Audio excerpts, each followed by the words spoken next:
জুলাই আগস্টের গণহত্যা সম্পর্কিত সব তথ্য জাতিসংঘের ফ্যাক্টস ফাইন্ডিং মিশনকে চলতি মাসে সরবরাহ করতে চায় সরকার। এ তথ্য জানিয়েছেন পররাষ্ট্র উপদেষ্টা তৌহিদ হোসেন। বলেছেন, শেখ হাসিনা ইস্যুতে বাংলাদেশ ভারত সম্পর্ক আটকে থাকবে না, সম্পর্ক সমানভাবে এগিয়ে যাবে যুক্তরাষ্ট্র, চীন ও ভারতের সঙ্গে। বছরের প্রথম দিনে সাংবাদিকদের মুখোমুখি পররাষ্ট্র উপদেষ্টা তৌহিদ হোসেন। তার কাছে প্রশ্ন, জাতিসংঘের তদন্ত দলের কাছে কবে পৌঁছাবে জুলাই আগস্ট মাসের সংঘাতের সব তথ্য?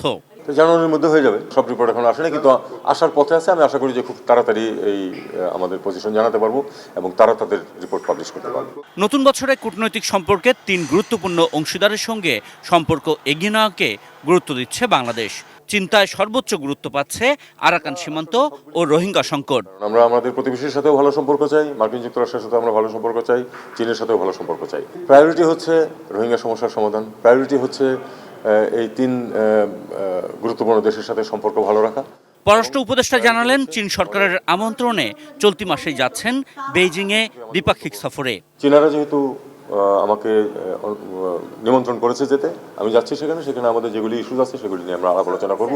কী ইস্যুজ আছে সেগুলি আমি এখন বলবো না, কারণ একটা ইন্টারমিনিস্ট্রিয়াল মিটিং ফরেন সেক্রেটারি আহ্বান করেছেন, সেখানে আমরা ঠিক করে আমাদের কী অ্যাচিভেবল, কী আমাদের তাদের কাছ থেকে সমাধান করতে পারি। অ্যান্টিব্যাকটেরিয়াল অ্যাডিটিভ যুক্ত সেরা ওয়াটার ট্যাঙ্ক বিশুদ্ধ পানিতে ব্যাকটেরিয়া জন্মাতে দেয় না। এদিকে ভারতের সঙ্গে যৌথ নদী কমিশনের টেকনিক্যাল কমিটির বৈঠক চলছে।